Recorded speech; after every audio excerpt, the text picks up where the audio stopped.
again driving down to the end. We do hope that we have lots and lots of sessions with him in the future. So as usual, the session today will start with a Quran recitation by Aid.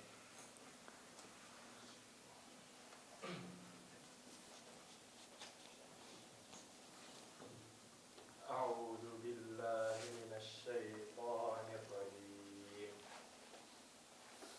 وقالوا ربنا إنا أطعنا سادتنا وكبراءنا فأضلونا السبيلا ربنا آتهم ضعفين من العذاب والعنهم لعنا كبيرا يا أيها الذين آمنوا لا تكونوا كالذين آذوا موسى فبرأه الله مما قالوا وكان عند الله وجيها يا أيها الذين آمنوا اتقوا الله وقولوا قولا سديدا يصلح لكم أعمالكم ويغفر لكم ذنوبكم ومن يطع الله ورسوله فقد فاز فوزا عظيما إنا عرضنا الأمانة على السماوات والأرض والجبال فأبين أن يحملنها وأشفقن منها وحملها الإنسان إنه كان ظلوما جهولا ليعذب الله المنافقين والمنافقات والمشركين والمشركات ويتوب الله على المؤمنين والمؤمنات وكان الله غفورا رحيما.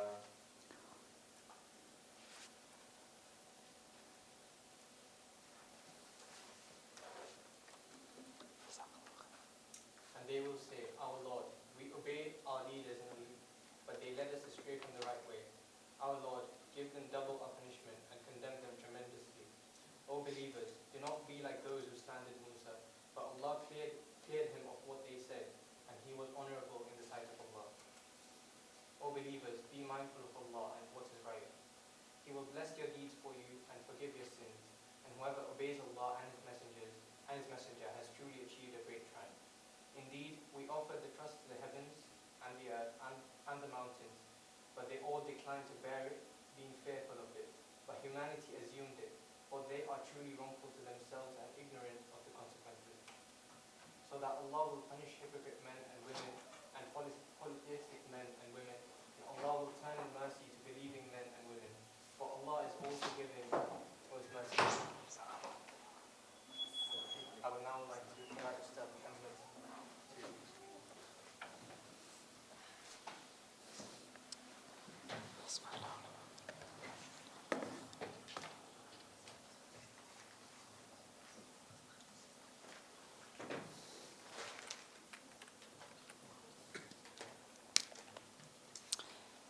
بسم الله الحمد لله الحمد لله الذي هدانا لهذا وما كنا لنهتدي لولا أن هدانا الله لقد جاءت رسل ربنا بالحق وصلوات الله على النبي حبيب قلوبنا وطبيب نفوسنا وشفيع ذنوبنا الذي سمي في السماء بأحمد وفي الأرض بأبي القاسم محمد صلى الله عليه وسلم وعلى آله وصحبه ومن تبعهم إلى يوم الدين أما بعد السلام عليكم ورحمة الله وبركاته. Is the mic okay? I feel like I'm reverberating a lot. If that's even a word. It is a word, but maybe not the right context. But Assalamu alaikum wa rahmatullah. Jazakumullah khairan for attending again. As Rafi said, it feels like time has gone very, very fast. It's been a couple of months and we're on the second to last session. Insha'Allah, 2 weeks' time will be the final session. Definitely sad for me, hoping it's sad for you, who knows, Insha'Allah. So we're going to carry on. If brothers and sisters recall, last week we spoke about, or last session we spoke about the war on terror. And this is a session that very much follows on from the war on terror. And we spoke about the war on terror in a lot of detail. We looked at the case studies of what happened or what was the terrain prior to 9/11, which was of so-called jihadi groups who initially were paramilitary organizations of various different states in the Muslim world, who then felt let down by their host states and then subsequently became entities in their own rights after Western boots started to enter the Muslim world. And then we spoke about 9/11 and how really things did change, practically speaking, for the Muslim world and for Muslims generally. We spoke about the war in Afghanistan. We spoke about the war in Iraq, where there were multiple different interests at play, economic interests, ideological interests, and democracy was the institution, so-called, that held all of those things together and became the vehicle by which imperial interests were pushed throughout the Muslim world. Then we spoke about how war on terror has continued. It was justified or is used as justification by regimes like China with the Uyghur Muslims, by Myanmar and the Rohingya Muslims, and also becomes or has become fodder for domestic policies in the West, where the lines between violent and non-violent extremism or terrorism has been blurred, and here we are, Muslims today. And Gaza is a very good representation and an example of how the war on terror narrative has continued to play out and extend. Now we move on to the Arab Spring, which is an incredibly important chapter in the last 100 years of Muslim history post 1924 until today. I know a lot of, having interacted with the crowd, a lot of the crowd is from a Middle Eastern background. I want to say first and foremost that the Arab Spring was not a phenomenon that specifically affected the Arabs. Rather, it was, or has become a phenomenon that has really affected the wider Muslim world, whereby recent events in Pakistan, as an example with Imran Khan and the elections, for instance, that the election of Imran Khan, the change or somewhat change in politics, etc., in terms of political narrative, the entrance of a more overtly Islamic language with regards to the political system in Pakistan has come actually as a result of some of the events that the Middle East had seen within the Arab world. For the Arabs, 17th December 2010 was when the entire face of the Arab world, so to speak, changed. Does anybody know who this chap is? Yes, Muhammad Bouazizi. Does anybody know who he was? Sorry? Yes, he was a vegetable seller. And he is ultimately the face of the Arab Spring. He's ultimately the face of the Arab Spring. Does anybody know why he is the face of the Arab Spring? Did he set himself on fire? Yes, he set himself on fire. Right? He set himself on fire. Does anybody know why he set himself on fire? Or does anybody want to guess why a vegetable seller in Tunisia, I'll give you the country, set himself on fire? He felt assaulted by a woman police. So he felt insulted by a police officer, right? He felt insulted by a police officer who reprimanded him for selling vegetables on a public road, right? Do you think Muhammad Bouazizi, who was a vegetable seller, was a rich person? No, he wasn't, right? He wasn't a rich person, right? Do you think Muhammad Bouazizi, who set himself on fire in Tunisia, was somebody of high political stature? No, because he was reprimanded by a police officer. Right? Muhammad Bouazizi was the same as any other Muslim that we may have come across. He is the same as Khalid. He would be the same as Muhammad. He would be the same as Ahmed.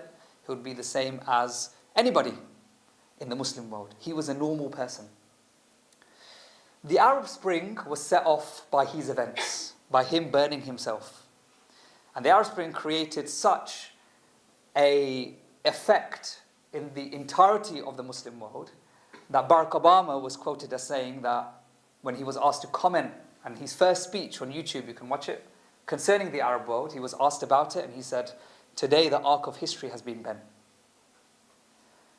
Because nobody expected the Arabs in the slumber that they were in for the best part of 80 years to do what they did. And the next 10 years really tells the story.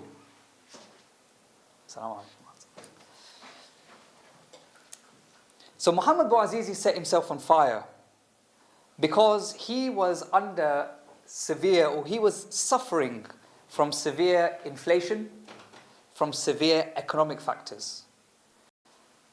Remember, the Arab world is full of very, very educated people.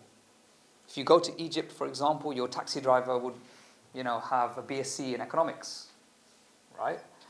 For instance, your hotel manager would, for example, have a BSc in mathematics, or might even hold a master's. But there's no jobs for these people. Muhammad Bouazizi was somebody who suffered under the divinely guided, so to speak, or the great principles of democracy, so to speak. He was a man who was told that he has a stake in the system, but was never really given a stake in the system, had no voice. He was also a man who couldn't really have conversations in open. Has anybody heard of something called the mukhabarat? Does anybody know what the mukhabarat is? Any sisters? Or any brothers? Oh no, sorry, one sister.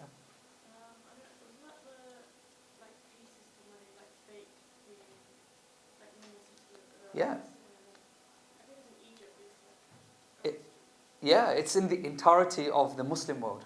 It's not even an Egypt or an Arab thing. It's in the entirety of the Muslim world, right? So I know people who studied Arabic and ulum and deen in Syria as an example, and they would, if you were a pack of 3 or 4, then, the mukhabarat or the secret services will come and say, you need to start to split up, right? You need to start and split up, right? And it was horrendous because, if you were found to be somebody that would, I'll tell you a story, subhanAllah, this is the oppression. A very close friend of mine went to Egypt to study Arabic. And he was a British guy, right? And he went during the Arab Spring, right? He went during the Arab Spring, right? And during the Arab Spring in Egypt, especially for foreign nationals, they were being vetted quite heavily. And he was being vetted. And he was just out and about with his friends, etc., with some of the brothers that he was sharing a room with, etc. And he was picked up by the mukhabarat. So they grabbed him and then they took him to an Egyptian kind of police station. And this guy's a British guy, he's just normal guy, yeah? And they were asking him questions, and then they asked him to recite Quran. So if you imagine there's one guy, so let's say I'm my friend, and then I'm sat here, and then in front of me is a prison officer, or a police officer who's asking me to recite Quran, and then just across the room there's another person that's watching, the prison officer talking to the guy. So he asked him to recite some Quran because he said that I've come here to learn some Quran, Arabic, etc. So he starts to recite Surah Al-Maryam. And then he makes a mistake, right? And then the police officer that's told him to recite then attempts to correct his mistake. And then the man across them comes and slaps the police officer on the face and said, "You made a mistake." And then he starts to make a mistake as well. He starts to correct the mistake, right? So these are Muslims that are part of an institution of oppression, right? Harassing people on a day-to-day. These are people who know Quran as an example, who know hadith, all of these different things. But they make the average person, like Muhammad Bouazizi's life hell in the Muslim world. So when Muhammad Bouazizi have not able to find a job, so then decides to sell some fruit, and then is stopped from selling fruit by a police officer who's supposedly holding up something called democracy within Tunisia, goes through all of these different situations, enough is enough. So he sets himself alight. And in setting himself alight, he sets off the Thawra al-Arabiya, the Arab Spring. Right? He sets off, and I'm sure he doesn't realize it, and he is interviewed later, but he sets off an entire wave of protests throughout the Muslim world. Initially the Arab world, and then also passing to places like Bangladesh during the same time period as well. The fever of the Arab Spring was such that the average man, regardless of his economic class and material wealth, went on the street and demanded a number of different things. And the number of lives that were lost, which we'll talk about, is innumerable. Right? Innumerable. Almost 600,000 people died in Syria, as an example. Right? 600,000 people in Syria. That is the size of Leeds. Right? So the whole of Leeds dying. Right? That's how many people would die. And that's not even accounted for the number of people that were displaced. The Arab Spring had a number of repercussions. It was when the Muslim world awoke from its long slumber. It was when the holes of oppressive regimes were subsequently shown to the world. And it was when the West's, the USA, the UK, France, when its so-called rules-based order was fully exposed. And we're going to talk about these. And the Arab Spring continues to leave a legacy today in the Muslim world and beyond. So this is an exercise, and these are the number of different leaders of the Muslim world at the time that felt the brunt of the Arab Spring. So we'll start off from the top right. Does anybody know who this is?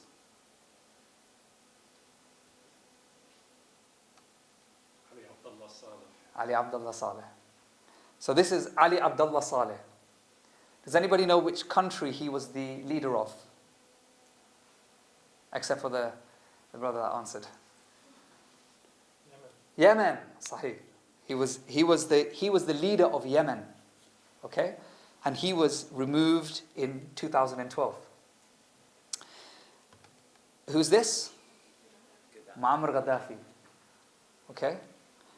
He was the leader of Libya, and he was removed in March 2011. Does anybody know who this is?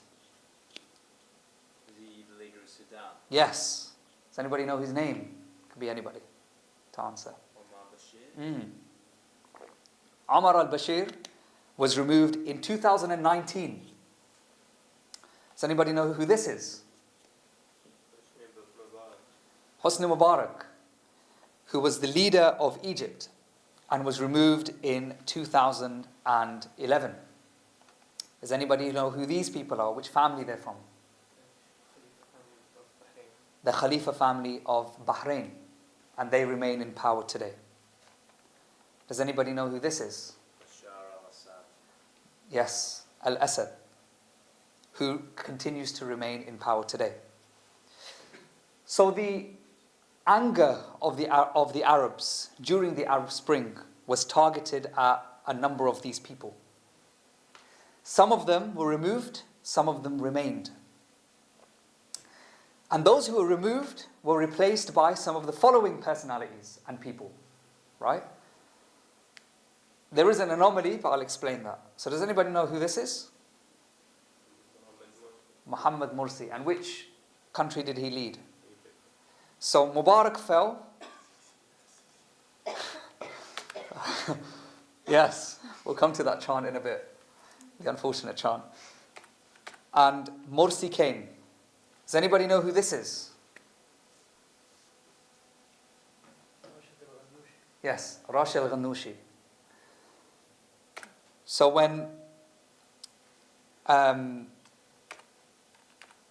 this man left, who was Ben Ali, al-Ghanoushi came. Although he was the face of the movement that came. And as I said, the Arab Spring had wider repercussions. Does anybody know who this is? Imran Khan. And I'll explain why he features in this. I will explain why he features in this. Because we have to look at the Arab Spring in light of the wider Ummah. And Imran Khan is an example of this. And who are these? Free Syrian Army. Yes. Right? This is the Free Syrian Army. Right? So this was one of the biggest battalions within the Syrian revolution. So these are all people who replaced the old guard. Right?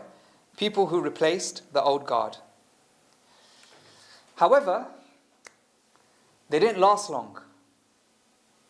Right? All four of these people, unfortunately, fell. Well, fortunately, unfortunately, depends on what your view is at the moment. They all fell.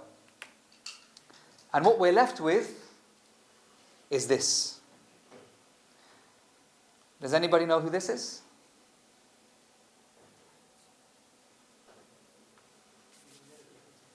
The Malik al-Houthi. So are people watching, what's happening in Gaza, and the Houthis attack some of the aircraft carriers and the ships of the Americans, etc. So the leader of the Houthis is Abdul Malik Badr ad-Din al-Houthi. Is him. Does anybody know who this is?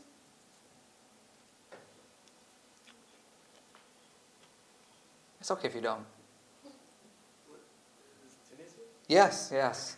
He's not Tunisia, but yes. Was he the one who made it a secular country, or was that his? We will come to that, inshallah. But this is Qais Said, who is the current premier of Tunisia. Does anybody know who this is? Is it Sudan again? This is Sudan, yes. So this is Abdul Fattah al-Burhan. So he's currently the leader of the resistance, so-called, against the official regime, Sudanese regime. And for those people who may or may not be aware, but Sudan is undergoing an incredibly terrible crisis. Does anybody know who this is? Sorry? Yes. Yes, so this is Haftar, who leads the unofficial government of Tobruk in Libya. Does anybody know who this is? Sisi. Yes. This is Abdul Fattah al-Sisi, who is the current leader or president of Egypt. And this man? Looks familiar. Sorry? Bashar al-Assad, yes. Bashar al-Assad, sorry. Lots of people said his name, but Bashar al-Assad. So, today we're going to discuss, having set the context, a number of different questions. Did the Arab Spring fail? Because when you look at the faces, those failed, those came, and there was a bit of hope, and then you're back to square one a little bit. Right? So did the Arab Spring fail? How do we judge the success and how do we judge the failure of it? What did the Arabs actually gain from their respective revolutions? What are some of the key lessons that we can take away from studying the events? Hindsight is definitely 2020, so we're going to take advantage of it, inshallah. And therefore, is there a path forward, and how does this look like? As we mentioned, the context of the Arabs before the Arab Spring was incredibly severe. Arab economies were largely centralized, subsidies-based economies, right? So just like, for example, when you go to London, and you know, if you have an Oyster card, and you pay like, so it's like £1.80 for a bus fare. Is that £1.80? Yes. £1.80 for a bus fare. The reason why it's £1.80 is because the government gives a massive subsidy to TfL, Transport for London. And that's what holds the cost down. The minute you take that subsidy away, then that one bus fare is probably going to be about 5 times more than £1.50, right? Everything becomes a lot more expensive. Now that's just TfL. Imagine the entirety of the economy, from the price of rice, to the price of flour, to the price of bread, to the price of petrol, everything being subsidized. So what happens is, when the economy undergoes difficulty, then those subsidies start to dry up, and then the price of goods start to increase higher and higher and higher. The Arab world was full of highly educated people, as I mentioned, but no jobs at all. And largely there was a high tourism-based economy, right? So if you go to Egypt, all of the investment goes to Sharm el-Sheikh, right? You know, you have like, you know, Brits and Russians and etc. that go. And if you go to Tunisia, it's the coastal areas. It's Sousse? Sousse? Might have been saying it wrong. But that's the coastal town. All of the money goes into the tourism hotspots. So all of the money goes away from the average man. There is no such thing as political freedom. There is no such thing as political freedom in reality, but there is certainly no such thing as political freedom with the Arab world, right? People were told that they had a stake in the political system, but it was the same faces being elected again and again and again. Let's say Hosni Mubarak ran against somebody else, right? You know, the votes will be manipulated such that Hosni Mubarak will have 96% of the votes. If the other guy had more than 5% of the votes, he'd probably be killed and returned in a body bag, right? So there was no real voting or political freedom. Islam was suppressed, right? Islam was definitely suppressed when it came to the Arab world. Yes, adhan was out loud and people could read the Quran and etc. But any study of, you know, wider than the confines of ibadah was prohibited. The Grand Mufti of each and every one of these countries would have to be in line with what the regime's position was on particular issues. The Muslim man and Muslim woman had to be very, very careful about their over-expression of Islam. Because their over-expression of Islam, just like it is in the West, in some places and in some cases, was seen as a sign of terrorism. And of course, the Muslims were largely getting also frustrated at the fact that there was a lack of concern for the wider Muslim ummah. Palestine was still occupied, and all they could see was their rulers just making things easier and easier and easier for the Israelis to make life more difficult for the Palestinians. And we can see that today. So people became incredibly frustrated, very, very frustrated. So people stood up. People stood up. The design goes out to Sama of this slide because it was added in, including, mashallah, the fade and mashallah. Ibn Abbas reports that the Messenger of Allah sallallahu alaihi wasallam said, "The master of the martyrs on the day of resurrection is Hamza ibn Abdul Muttalib, and a man who stands up to a tyrannical leader, prohibiting him from evil and enjoining good upon him, and he is killed for it." So for anybody to say that these people, they shouldn't have stood up, they shouldn't have done what they did, the Arab Spring was a mistake, the Arabs should have kept quiet, it was the wrong thing to do. The hadith tells us that many of these people, Insha'Allah, they are shuhada. They're martyrs, and we'll be jealous of them on Yawm al-Qiyamah. Just like we'll be jealous of many of the people that died holding the truth. Right? So these people legitimately became frustrated, legitimately became affected by their situations, and they stood up and they said the word of truth against their tyrant rulers. That was their intention. And the slogans became many. And one key slogan was, "The youth demand the fall of the system." This was a banner that was held up in Egypt. And the people were completely sick and tired of their rulers. They wanted a change. They wanted something different. They wanted something new, productive, and something that will get them on the ascendancy. The problem with, and this is where we start to dissect into the Arab Spring, inshallah, and seek some lessons from it. The issue was that this statement meant different things to different people at different times. This youth demand the fall of the system. In some places, it was the demanding of the removal of a ruler. We want the ruler to go, and that's it. We just want the ruler to go. We want Hosni Mubarak to go. He's been there for too long. For some people, this meant we want political reform. So we're happy with the way things are, but we just want more of a stake. We just want more of a stake with regards to the system. For some people, and in some countries like Bahrain, it was minority groups wanted more of a stake and more rights as minorities, right? We just want our voice to be heard. In some places, such as in Iraq, it was, we want foreign influence to go.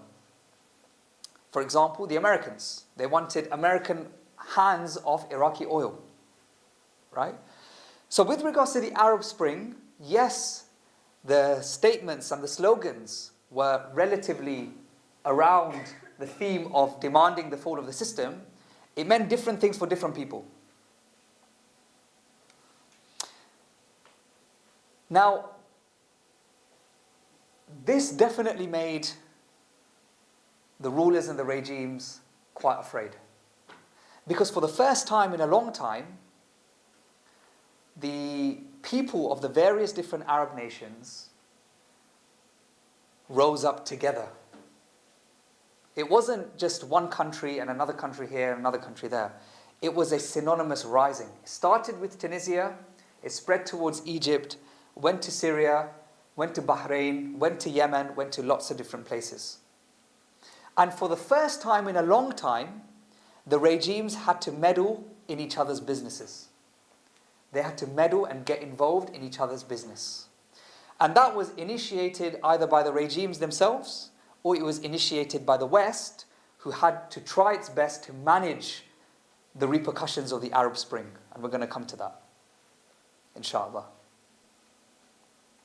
So we're going to start off with Tunisia, which was where it all started. Has anybody been to Tunisia? Yes. Alhamdulillah. Tunisia. Tunisia is a very nice place. Inshallah, very, just off the Mediterranean. Good fish, if you're a fish eater, alhamdulillah. Very, very nice place.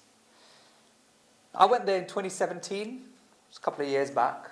Alhamdulillah, I got chatting to a lot of the people, a lot of the locals, which gave me a lot of insight into what the post-Arab Spring environment was like in Tunisia.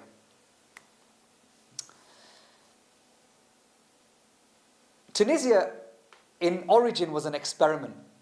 Tunisia was an experiment that was left behind by the Brits, and previous to that, by the French. And this experiment was democracy. Okay? It was hailed as the biggest and most successful democracy within the Muslim world. The reality was that Ben Ali, who was the leader of Tunisia, was there for a long, long time. Right? And like I said, for some reason, he'd always win about 98% of the votes. Right? For some reason, only Allah knows, right? 98% of the votes. Right? Ben Ali was at the top for 23 years. And his family and his institution became richer and richer and richer. And essentially, with the lighting of Muhammad Bouazizi, when he lit himself, the people came out on the street. And the chant was, bread and water, no to Ben Ali.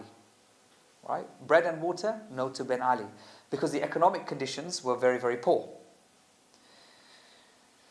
After widespread protests, Ben Ali went on national television and said, look, I'm going to give you guys a positive political response.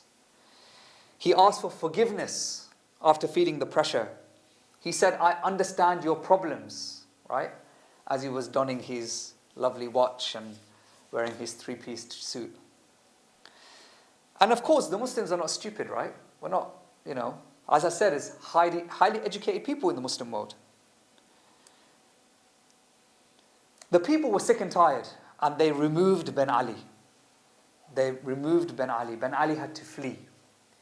And then after Ben Ali was gone, the discussion was, what's going to happen next? Who we're going to bring in? What are we going to call for? What do we want? And the party that came and was elected was the Nahda party, right? A Nahda party. The inspiration behind the Nahda party was this man, Rashid al-Ghanouchi. He's always been, what you would call an activist all his life, right? He's spoken in France, he's spoken in Britain, there's very old pictures of him, and he's written quite extensively on what politics looks like for the Muslim world. But the appeal of An-Nahda was not necessarily the fact that, they were, good people, or, they were grassroots, etc., etc. The appeal of An-Nahda was that they were an Islamic party. That was their appeal. They were a party that came and said that we will give you Islam in the political system. We will demonstrate what he called an Islamic socialism when it comes to economics, right? Equality of wealth distribution based on Islamic principles was his main kind of argument. And he's written a book on this, actually. He promised kind of an Islamic model of justice, and really played to this Islamic sentiment of people, because the people are Muslims. Democracy failed them, right? Because Tunisia was the democratic experiment. Democracy failed them. So naturally, as Muslims, we go back to what is most deepest within us, which is our deen. Unfortunately, they came into power. They wrecked the economy. They were unable to kickstart the economy at all. And then Rashid al-Ghanouchi then announced that the Sharia will play no part in legislation. So the people turned against him. Right? So the people voted him for, on a Muslim ticket, on an Islamic ticket. He comes out and he says, actually, there's not going to be any Islam in this. We're going to go for a pure democracy. And then he was ousted, or the Nahda party was ousted. And really, Tunisia now is a repeated cycle of suspensions of parliament.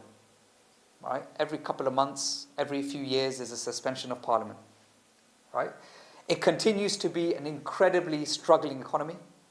Very talented, but struggling.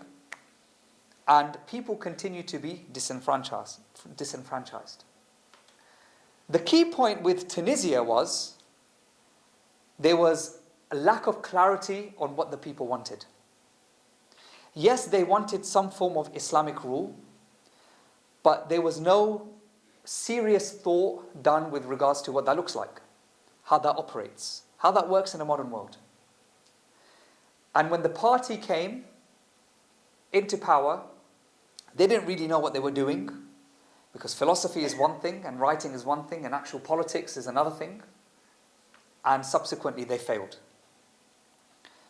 And Tunisia remains in a situation similar to the pre-Arab Spring situation.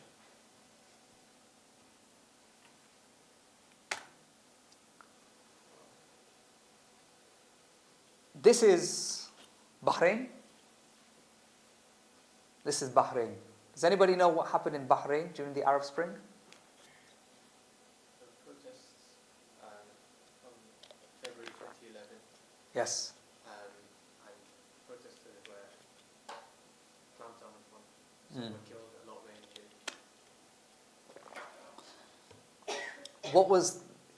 Who clamped down on the protest? with the help of? Saudi. Yes. Yes, absolutely. So it's true. So Bahrain was one of the first places actually that rose up. Right? Now, the reason why they rose up was that demographics-wise, Bahrain has a large Shia population. Right? Large Shia population. And the monarchy is Sunni, generally speaking. When it comes to politics, by the way, the Sunni Shia label doesn't mean much, because ultimately it's a battle of interests, right? It's a card that people play, right? It's a card that people play. It's kind of like, like I'm Indian, and I got family in Pakistan.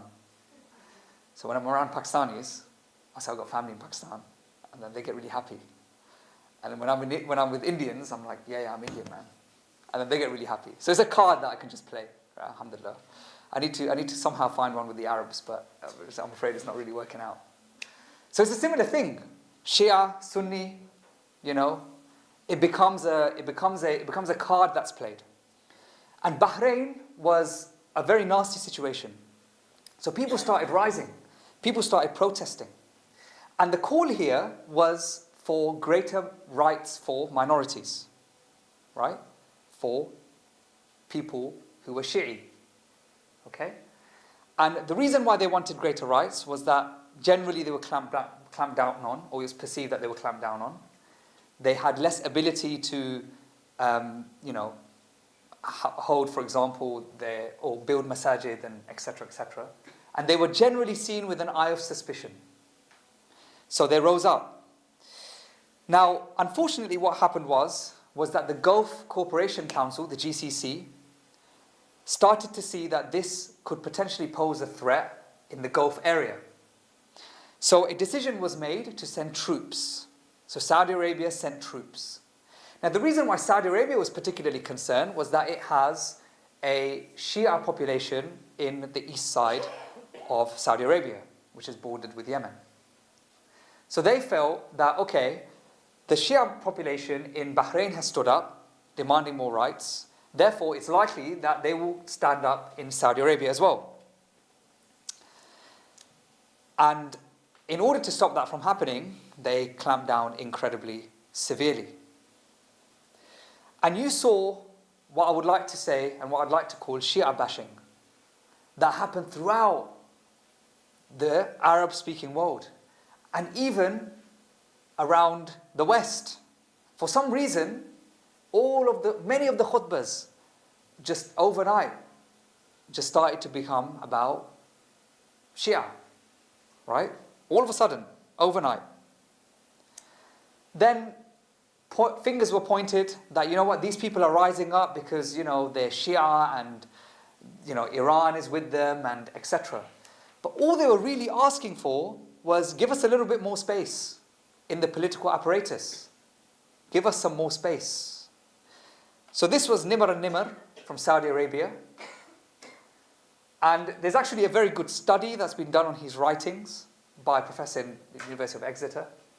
And essentially his writings were not sectarian at all. Rather, he was calling for additional rights for minority populations. Right?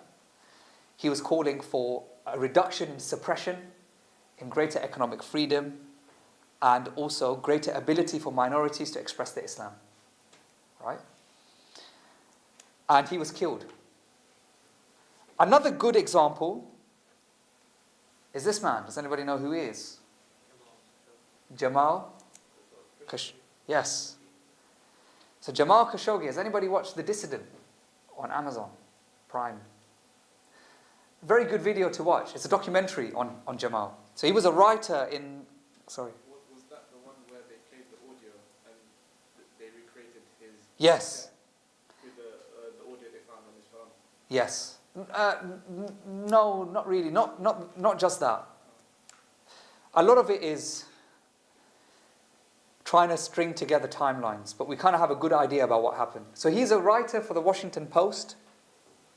He wrote extensively about Saudi Arabian politics. He's ethnically from Saudi Arabia too. And the things that he wrote about was largely repression of people. In addition to the repression of minorities. And there's a number of different things that he wrote about. In other words, he was writing, generally speaking, against the Saudi state and its politics. Essentially what happened was that he went to the Turkish embassy to have his nikah done. You know, as anybody would be. Or, no, he went to the Turkish embassy, the Saudi embassy in Turkey to have his marriage registered by the Turkish state. And he went in there and he never came out. Right? And it is well known that MBS, this is like beyond fact really, to be honest, that his assassination was purposeful. This was all to stop any form of dissent happening within the Gulf. The problem was that the Ummah, the Muslims, became embroiled and involved in the artificial sectarianization. If you remember, we spoke about sectarianization many months ago, whatever it may be. And sectarianization is different to sectarianism. Sectarianization is when you use differences between minority groups in order to define your politics. So for example, you purposely subjugate them, and when things start to get a little bit hot, you then blame all your problems on that sectarian group. And Muslims became involved in that. And you know what? What's sad is that when you look at the Gaza situation, I feel like it's a repeat of the same. Right? I feel like it's a repeat of the same sometimes. Right? That, Hamas as an example are just, doing this for, they're just doing this for Iran. They've got no agency of their own. This is all Iranian propaganda. This is all because of the Shia. This is all because of this. And I'm like, Ya Allah. Like, have we not learned from the first time? But it just happens again and again. So that is Bahrain. So Tunisia, there was lack of clarity on what the people wanted. Bahrain, there was sectarianization. People became blindsided because they became embroiled in sectarianism, right? And lost sight of the greater problem. And then we move on to Egypt. Has anybody been to Egypt? Okay, Inshallah, well travelled. Been to Egypt. Whereabouts have you guys been? Cairo. I've been to Cairo too. Now, I'm surprised none of the brothers have been to Egypt, but inshallah you should. No problems. Alhamdulillah. So, Cairo is a very busy city. I generally drive in a lot of places. When I go, hire a car and drive when I travel. Cairo was a place that I did not want to drive in. I was told, Muhammad, you do not want to drive in Cairo. I was like, bro, Habibi, don't worry, man, I'll drive. Nah, Cairo was not a place that you drive in. Very busy, crazy. Is it worse than Pakistan? Yeah, it's definitely worse than India. Is it worse than Bradford?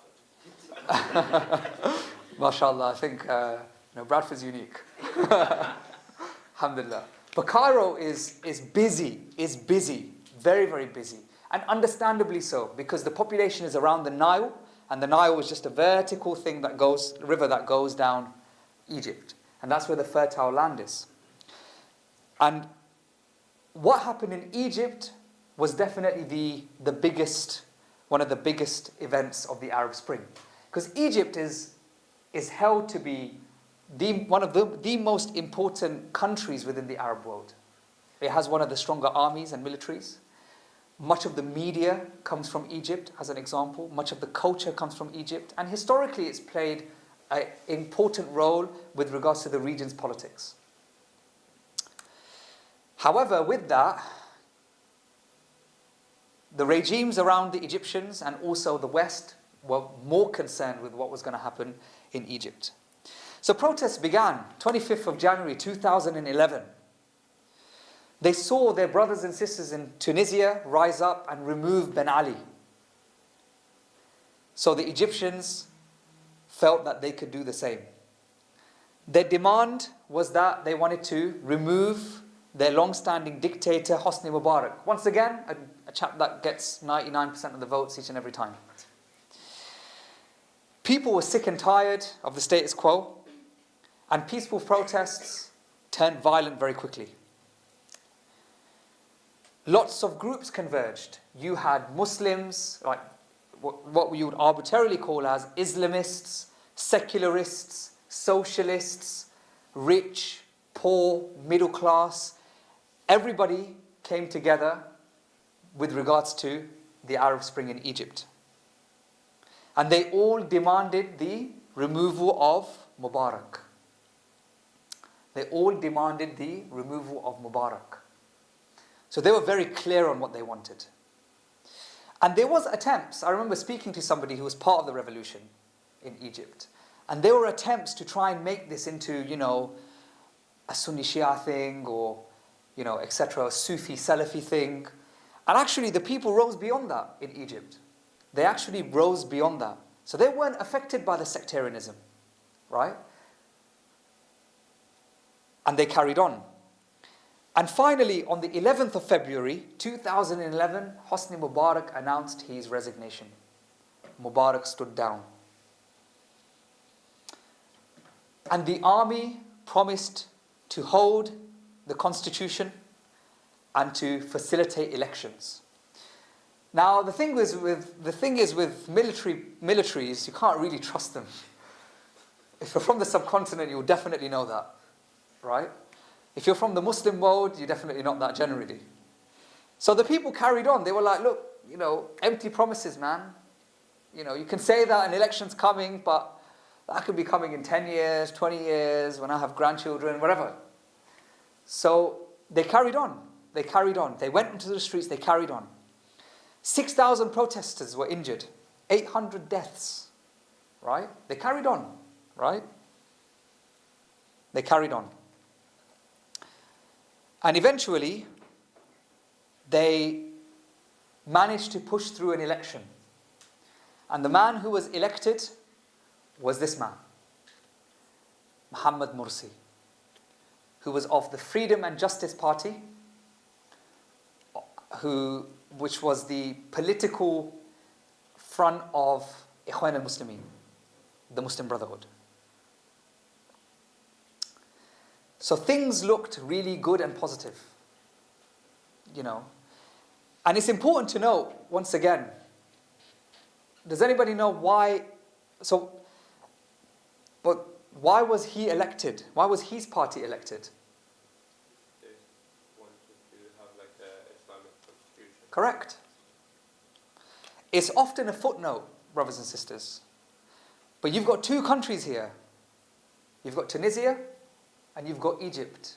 Both populations voted by majority for candidates who had an Islamic, generally an Islamic political call. Right? With the Ikhwan al-Muslimin, were they also not under the opinion that regardless of sect, you could combine under one Islamic power? I'm going to come to that, inshallah. But Ikhwan al-Muslimin were a grassroots organization. They'd existed since the time of Hassan al-Banna. And the Egyptian prisons were filled with people of Ikhwan. They were the organization that taught the people Quran, that organized charity activities, that organized, social clubs, Islamic social clubs and halal environment for the people. The people, the Egyptian people, and generally the Arab world in which Ikhwan lives in, sees the positive influence that Ikhwan al-Muslimin had on its streets. Right? It's one of the reasons why Hamas was voted in.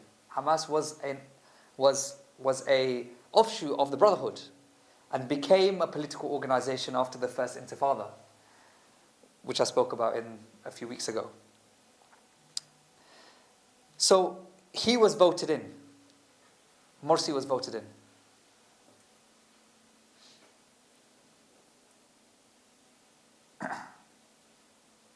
maybe we should have a break, Insha'Allah. Maybe we should have a couple of minutes, Insha'Allah. Let's break for a break, 5 minutes, Insha'Allah. Is that all right? Okay, alhamdulillah. So Mursi comes into power, Bismillah.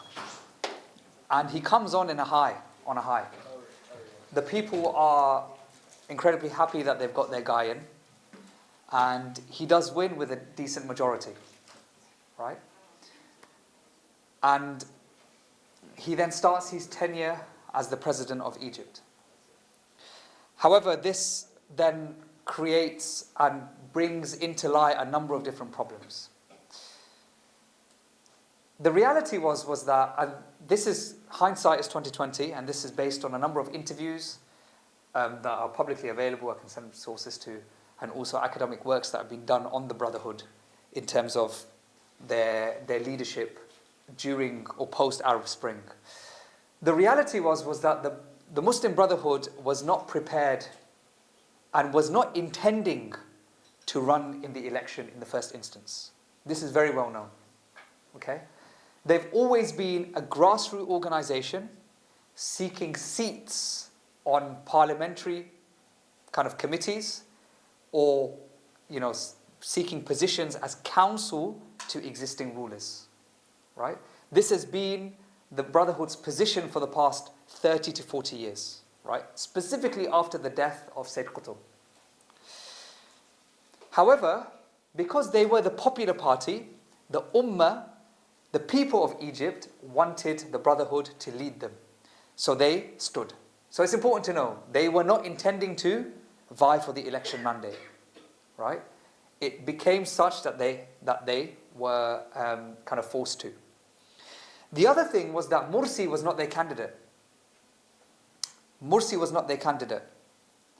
Their actual candidate was a chap called Khairat al-Shatir, who was the political leader of the Muslim Brotherhood. However, he was not allowed to lead because he had some, previous convictions. I mean, I guess everybody in Egypt, in some ways, if you're in the Brotherhood, you have previous convictions. But he wasn't allowed to lead in particular. So then, the number two, whose name I forgot, and I should have written down, wasn't allowed to lead either. So then Mursi became the candidate. So the Brotherhood never wanted to lead, never wanted to be the premier, and also the candidate that they put forward was not their first choice. Mursi himself had little to no political experience, right? Even very little on an organization level, but definitely on a political level, no experience at all. However, the Brotherhood proceeded, and Mursi became the leader. Now, the strategy of the Brotherhood was on a number of fronts. The first thing was that they wanted to work with the military. Okay? They wanted to work with the military institution. Remember, the people wanted the fall of the dictator. Now, the dictator is now gone. What the people never really realized was that the dictator was not Hosni Mubarak. The dictatorship was the military institution. Right? It was the military institution. The way it works in Egypt is that the military owns large swathes of land and also large swathes of industry, right? Like I said, if you're Pakistani, this is going to be very, very familiar to you, right? Large swathes of land and industry. That proportion of ownership increases more and more. Despite the population of Egypt increasing, the amount of money and industry that's owned by the military increases year on year. So you have an increasing number of population vying for a smaller percentage of the economy. Right? So the true dictatorship, or the true dictators, or the true oppression, or the people of oppression, was the military. Now, because the people demanded the fall of the leader, the Egyptian people were blindsided. And Ikhwan al-Muslimin made the decision, the conscious effort and decision to appease the military. We need to work with the military. The other thing that they did was that they decided to also appease the United States of America. Right? To appease the United States of America. Now, remember, Morsi, and the videos are still there, Morsi came on a picket of, there's a famous rally where he says, we're going to free Al-Aqsa. Right? This is what the people expected. Right? This is what the people, he said, we're going to free Al-Aqsa and make Al-Aqsa the capital of Egypt. Right? Inshallah is the capital of the Muslim world. Right? Inshallah. But the people rallied behind it. The people rallied behind it. However, Morsi, for example, this picture is sat with Hillary Clinton. Hillary Clinton met Muhammad Morsi 12 times before he was announced as the president of Egypt. Because for America, controlling and having its hands on Egypt was incredibly important. The first thing the Americans did with the Egyptians was not work to see, where the strengths are of the people. Egyptians are young people, strong people, mashallah tabarakallah, right? Strong people, young people. Young, strong people, countries with young, strong populations should really be manufacturing focused, right? Egypt historically was manufacturing focused, yeah? Egyptian cotton, if you go to shops and high-end socks, I'm Primark man, yeah? But, high-end socks, you get Egyptian cotton. Manufacturing focused. However, that wasn't done. Instead, it was, Muhammad Morsi, congratulations on your appointment. I was going to do an American accent, I won't embarrass myself.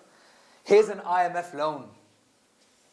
Here's an IMF loan, right, to fix all of your problems. Right? So you take the loan and you sink even deeper into debt. But the taking of the loan was part of the strategy to appease the military institution and also appease the West. So essentially what happened, and there's also a third thing. There is definitely an argument that Morsi was made to fail. Purposefully. None of the Arab premiers around him or the kings endorsed him. If you look now, Sisi gets a lot of money from the Gulf, right? Not particularly Saudi Arabia at the moment, but the rest of the Gulf, and has been for a long time. Morsi never got a dime, right? His access to the economy and the funds and the subsidies suddenly became smaller, so the price of staple goods became higher. And unfortunately, the people started to become frustrated, because if you ain't got food on the table, you're not really going to care about anything else. That's just insan. So he was isolated by the Arab regimes and by everybody else. Approximately $8 billion was owed to energy companies. And in the interim, and this hasn't happened in any other's regime apparatus in Egypt, the energy companies withdrew energy from Muhammad Morsi's government. Said, we're not going to give anybody electricity until you pay off this debt. And Muhammad Morsi's ability to get into the coffers was restricted. So it was a mixture of a politics of appeasement being played by the West and also being condemned to fail by its neighbors and its Arab brethren that led to Muhammad Morsi ultimately failing. Instead of him came Abdul Fattah al-Sisi, who was actually appointed by him. So you can see him here. He was appointed by him as the lead general of the Egyptian army. The people started turning against him. Even men with long beards, so to speak, this is a Noor party, turned against Muhammad Morsi and said that we're going to support Abdul Fattah al-Sisi. Right? So they all turned against him. The Muslim Brotherhood also isolated themselves Because if you're going to run in a democracy, you have to know how democracy works, right? If you're going to go down that road, which is you have to seek coalitions, right, to bolster your seat.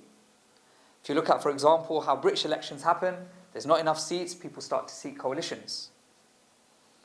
Muhammad Mursi and the Muslim Brotherhood, or in particular the Freedom and Justice Party, isolated themselves from other political parties, didn't want to get into coalitions, didn't want to strengthen their position. So it was a lot of political inexperience. And then you had his removal. His removal led to widespread protests, which led to the killing of 900 people on the spot, right? Allah accept their shahada. And then also the arbitrary detention and jailing and hanging of hundreds more in Egypt. For those of you who've been to Egypt, Egypt is, the poverty is dense in certain areas, right, in Cairo. And you see pictures of Sisi everywhere. You see pictures of Sisi everywhere. 60 million people in Egypt live under the poverty line. That's the UK population, just under. Youth unemployment is massively high. And there's continued reliance on the West. Continued reliance on the West. Egypt currently pays the world's highest interest rates, and it has the highest debt burden in the Muslim world. Right?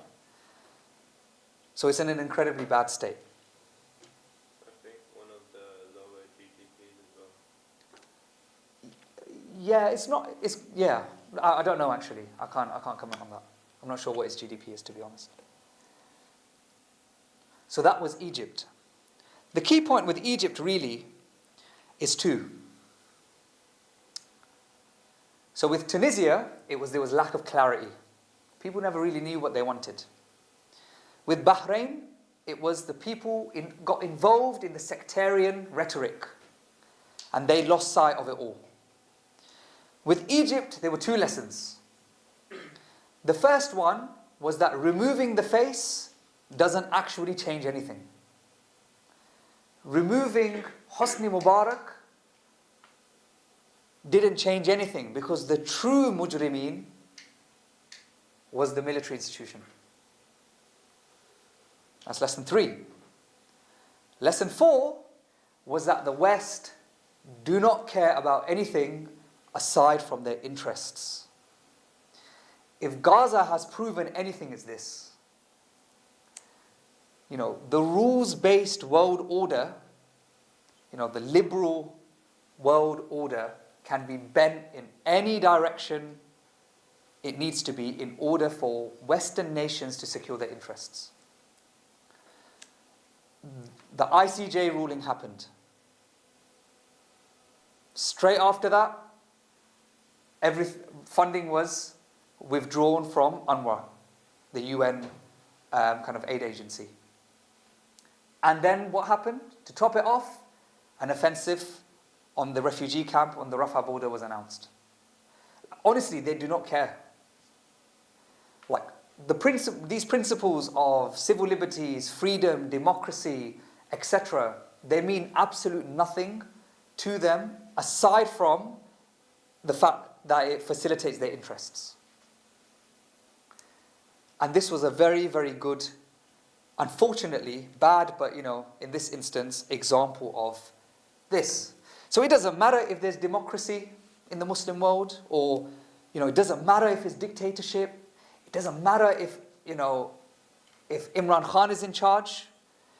It doesn't matter if Mohammed bin Salman and King Salman is in charge. As long as our interests are secured, it doesn't matter. Function is more important than form. Function is more important than form. And then we move on to our last case study, which is Syria. This is painful. They're all painful. They're all painful. But this is very painful. So this is the Assad family. So they have, does anybody know when Hafiz al-Assad came to power? 1972. That's very good. It was 72. MashaAllah. It was 72. So he came to power, and then of course then his family became the official head family of the Syrian regime. Now, once again, the Syrians saw their brothers and sisters in Tunisia, in Bahrain, in Yemen at this point, in Libya, in Egypt, and felt that it's our time. This was a pan-Arab movement. So the people, the Muslims, the Syrians came onto the streets. And they hit the protests in every major city, from Idlib to Aleppo to Damascus itself. The Syrian regime is incredibly deep-rooted. Incredibly deep-rooted. And it's a severe, severe regime. So all of those things about secret service, police, etc., it's like times 10 in Egypt and in Syria. It's times 10 in Egypt and in Syria. The Assad family ruled with an iron fist. Any place that rose up against them, historically, they massacred. The previous to this was Hama, where they just went in and they just massacred the people. Hama had a movement of people that were associated with Ikhwan al-Muslimin. They were sick and tired of their situation in terms of the oppression, the economic situation. Hafiz al-Assad just ordered his army to just shoot them dry. That was the severity of rule of the Assad family. Syria, for the West, was always considered a very safe ally. The regime was a very safe ally, especially when it came to Israel. So Israel had, control over the Golan Heights, or Julan, which is the northern side of Israel. And the Assad family just allowed that to happen. They were happy with it. They were all right with it. They protected the border. This is on record, by the way. They protected the border. And Islam, once again, was a footnote when it came to Syrian societies. The adhan was out loud. Now and again, Assad would pray with the Grand Mufti. Right, now and again, get those those money shots, like one of those ones, right? But that was it. That was as far as Islam went in Syria. So the people rose up. And they rose up with incredible intensity over a short period of time. Now, the protests initially were were non-violent. People would, the average man, the average Muslim, Syrian, would be on the street and would be basically rising up and chanting against the regime. Right? We want the fall of the regime. The one thing that was very good was that the Syrians were very clear that the Assad family was the regime. Unlike in Egypt, where the Mubarak family was not the regime, in Syria, the Assad family was the regime. The power was with the Assad family. They had control over everything. It was a family-run operation. So they protested. They protested. And then what happened was that the protests became violent. Not because of the Syrian people. Because the regime decided to use violence against the Syrians. This was purposeful, by the way. And you'll see why this was purposeful. And this links very well into war on terror. So overnight, civilians like me and you were forced to take arms because we were getting shot at. And various different, what is called kata'ib, or harakat, or movements and battalions formed. You had the Free Syrian Army, for example. You had loads of different battalions that all formed. And they started to battle against the Syrian regime. These different battalions represented different flavors of politics. Some were Arab nationalists. Some were socialists or communist movements. Some were secularists. Some were, quote unquote, Islamists. And the flags represented their various different causes. So the Islamic movements or the Islamist movements, took a shahada onto their flag. The Arab nationalists took the Syrian regime, the Syrian flag as their official logo. So different kata'ib or different movements represented different things. The problem was, in retrospect, it's very easy to say, the regime wanted the people to take up arms. The regime always intended for the protesters to take up arms. Because the regime knows that when it comes to a battle, at that point, they felt that they would always win. And the regime also knew that if the protesters start to take up arms and organize themselves as military organizations, then they can play towards what we call the global public opinion. And this is what happened. Initially, David Cameron, Barack Obama, they came out and said, Assad has to go. Assad has to go. Assad has to go. You had a number of different charities that were set up for the Syrian cause. I was at King's College at this time, and you had something called Students for Syria, where Muslim students organized charity events for Syria. Supporting the resistance was something that was accepted, that was allowed on university campuses. Right? It was a done thing. You had people that went over, Muslims from Britain that went over. Does anybody know who this is? Sorry? Tawqir Sharif. Yeah, so I grew up next to this geezer, but he's older than me, yeah?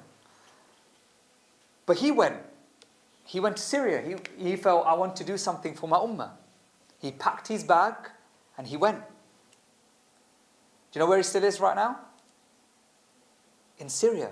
Is he in a camp? He's in a camp. No, he's not in a prison camp. He's now out. However, he's not allowed to come back to the country, because the minute he comes back, his passport will be taken away from him. This is Isa Abdul Rahman. So, Isa is, I'm not going to give him away, but he's the son of somebody very, very famous on YouTube, yeah? But anyway, he is a doctor who went to Syria and used his medical skills and died. Was killed by the regime. Yarhamakallah. Then you have this man. Does anybody know who he is? He's an American imam, no? He's not an imam. He recently did a podcast. He does lots of podcasts. But he's His name is Bilal Abdul Karim. He's American. He flew to Syria. The reason why he flew to Syria is that he wanted to show the world what was happening there. He was allowed to fly. All of these people were allowed to fly. And then you had this man, who was the brother of somebody I went to university with, Dr. Abbas Khan, orthopedic surgeon, who couldn't help himself and went to Syria to help his brothers and sisters. He was taken in by the Assad regime. He was tortured to his death, and his body was never returned. To this day, there's no accountability for the family and no closure. So, the global rhetoric was, Assad has to go, Assad has to go, Assad has to go. Chemical weapons is a red line. Chemical weapons is a red line. Obama said it twice. The minute we find the regime using chemical weapons, we're going to go in. Did any of it happen? Did Assad go? He did not go. Bashar al-Assad played the victim. He played the victim. he started to change his language. He said that these resistance movements are terrorists. They're using violence. They're Islamists. They're attacking us. They're going for our rights. This is when the resistant movements were very, very close to taking Damascus. Right? Very close. Almost 70% of Assad's military had defected. 70% of Bashar al-Assad's military had defected. What you would call the revolutionaries were on the brink of victory. And then things changed. Because the rhetoric changed from Bashar al-Assad. And also the West could see what was happening in Libya. I showed the picture of Haftar originally. Libya was in a mess. Gaddafi went, they couldn't manage the situation. We didn't know who was going to come into power. Lots of money was being spent, etc., etc., etc. Syria cannot be a repeat. Now the US are smart, right? They're smart. Because at the same time, the US population are war-weary. They've gone into Afghanistan, they've lost their men. They've gone into Iraq, they've lost their men. At that time, they're losing in Afghanistan, there's no control. So what do? They get their chums, their puppets, to manage the situation for them. So they send cables to the surrounding Muslim countries and the regimes to start funding and vetting out the various different Syrian rebel groups. It's reported that some rebel groups would receive, some rebel group soldiers in rebel groups would receive about 12 bullets a day from different countries, and they'd be told, by the way, this is given by Turkey. By the way, this is given by Saudi Arabia. By the way, this is given by Iran. By the way, this is given by this country. So these countries acted as proxies, ultimately. At the same time, Al-Assad releases huge number of jihadis from prisons in order to further support his narrative that, look, I'm the victim here, guys. Right? I'm the victim here. He goes on live television and he said, I'm the victim. I'm fighting against the irhabiyun, the terrorists. So now what does that do to the people? Before, these people were resistance fighters. The whole world was supporting them. Now it's like, oh no, we can't be supporting terrorists. We can't be supporting terrorists. We don't know what these groups stand for. We don't know whether these, the Free Syrian Army is an Islamist group or whether it's, another group. Right? Chemical weapons is a red line. Hawla wala quwwata illa billah. Yeah? It's horrible pictures. But nothing happened. Nothing happened. I remember a conversation at work in 2015, like part-time job kind of thing. And it was with a lady called Kim. Yeah, she was very nice, but she was just an average Caucasian woman, right? And the parliamentary debate was happening in 2015. This was at least a year and a half after the chemical weapons thing. This wasn't, by the way, about military intervention to get rid of Assad. This was military intervention to rule out the rebel groups and to get rid of ISIS, which I'll come through in a second. So I asked her, look,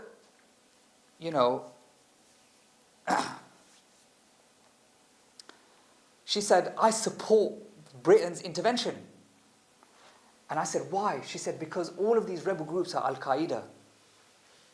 So we should kill them all. We should get rid of them. And I was like, Kim dear, you are so out of tune with the world.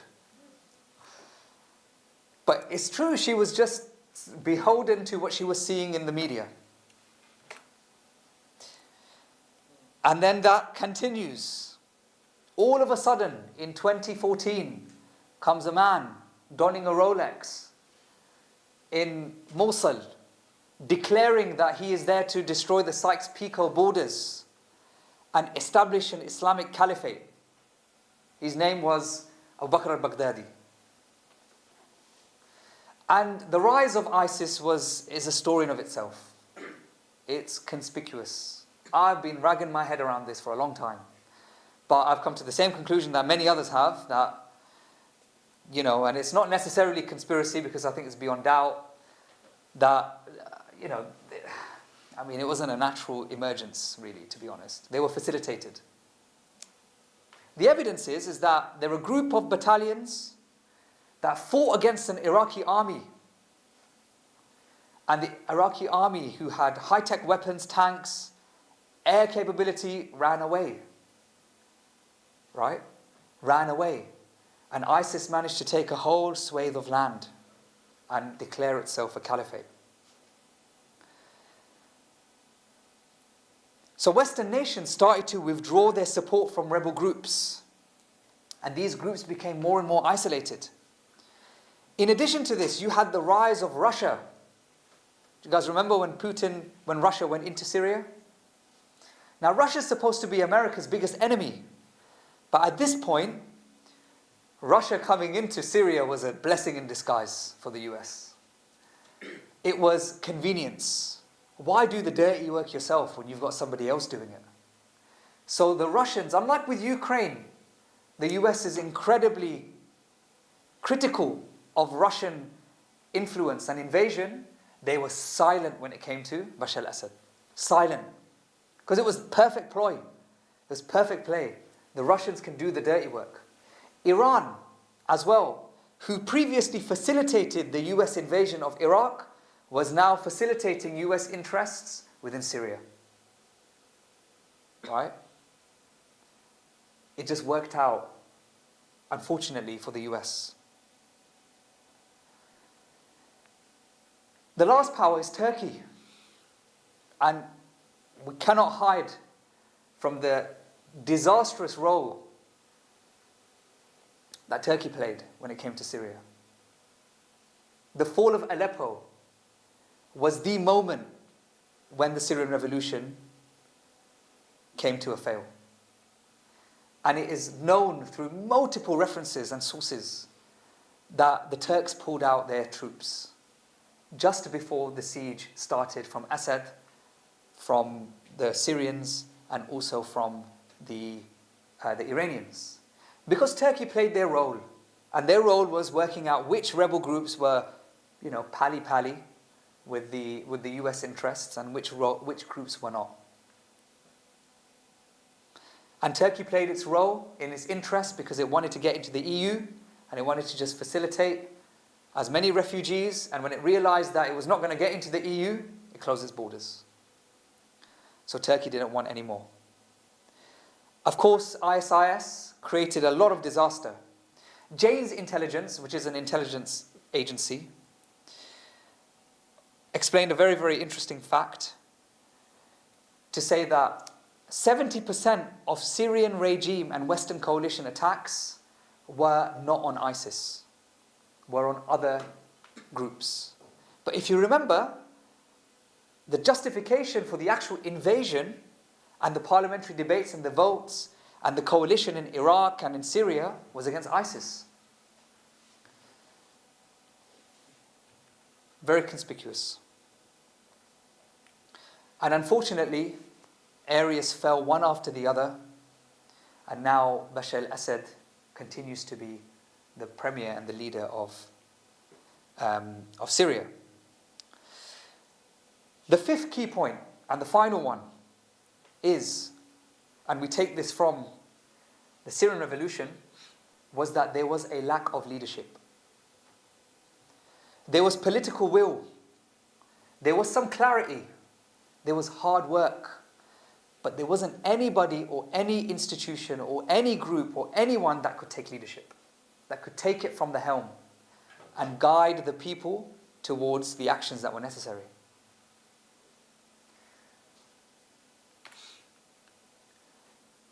These are my reflections from the Arab Spring. The Arab Spring was managed, was quelled, was destroyed by the regimes and also the West. They played on the sectarian card. They've done it before and they've done it again. and they distracted the ummah from who the oppressive entity was. The people felt that removing the leader was the same as removing the system or changing the system. But that did not happen. In fact, recognizing who the institution is or who holds the power is incredibly important in this instance. The West continues and continued to demonstrate its double standards. Right? It was silent on the deaths, the torture, the destruction that happened in the Muslim world, and continues to be silent with regards to Gaza. And of course, there is definitely a lack of leadership in the Muslim world. There was definitely a lack of leadership with regards to all of these different situations in the Arab Spring. So what next? Is my final slide. There are positives. There are positives. The Ummah have a political voice for the first time in a long time. Why is it that Anthony Blinken today has to make multiple visits to the Muslim world around the situation of Gaza? It is because the regimes are feeling the pressure of the Muslim Ummah. The Ummah is not letting the Muslims, the Arabs, everywhere, Muslims everywhere are not letting their regimes get away with murder and silence. They see their interest as beyond them for the first time in a long time. When you go to Tunisia, there is no fear of the mukhabarat. In Tunisia, I can't speak for anywhere else, but in Tunisia, where the mukhabarat, the secret services will be sitting in the coffee shops, if you get found out to be a mukhabir, somebody who is part of the secret service, you're going to get beaten up and thrown out, as I saw with my own eyes one day, which was quite a sight to behold. They said, Ya Allah, oh, mukhabir, and they beat him up. Right? And then he had like a mic like me, and then they took it off. Some people in the Arab world have no fear now. It's gone. And this is positive. There is certainly a re-emergence of Islam. There is certainly a re-emergence of Islam as a discussion in politics. There are people who are trying to make sense of how Islam can function within a modern world, within the 21st century. What Islamic politics looks like. This was a conversation that was never had in the open before. You have symposiums in the Muslim world. You have papers produced in the Muslim world and in the West. You have discussions that are open for the first time in a long time. Palestine. For a long time, and after a long time, the Muslims have united upon a cause, or are uniting upon a cause. Their voice is louder than however it's become. And they're able to see the double standards of Western governments. America is now not the friend of the Muslim world. For the first time ever. For the first time ever, the Muslims have come to this recognition. It's not that we hate Americans. It's just the fact that the American government is not the friend of the Muslim world. So we need to have some form of thought and independence from the first world. And now, and I pray that you all are, a new generation of Muslim. Insha'Allah. One that studies its history. One that knows, one that is able to see the wood from the trees. One that is able to study the Islamic text in a way that is productive and that can solve problems and that can be applied to situations. One that's willing to learn and not close your ears to other opinions. One that is willing to engage, inshallah, with Muslims and non-Muslims in order to explain to them why these conflicts have happened and why Muslims act the way they do in the Muslim world and what they desire truly. And these are some of the positives, and I'm sure there are many more, inshallah. And I'm going to end it there and open the floor for Q&A. قولوا قولي هذا واستغفر الله ولكم ولسائر المسلمين فاستغفروه إنه هو الغفور الرحيم.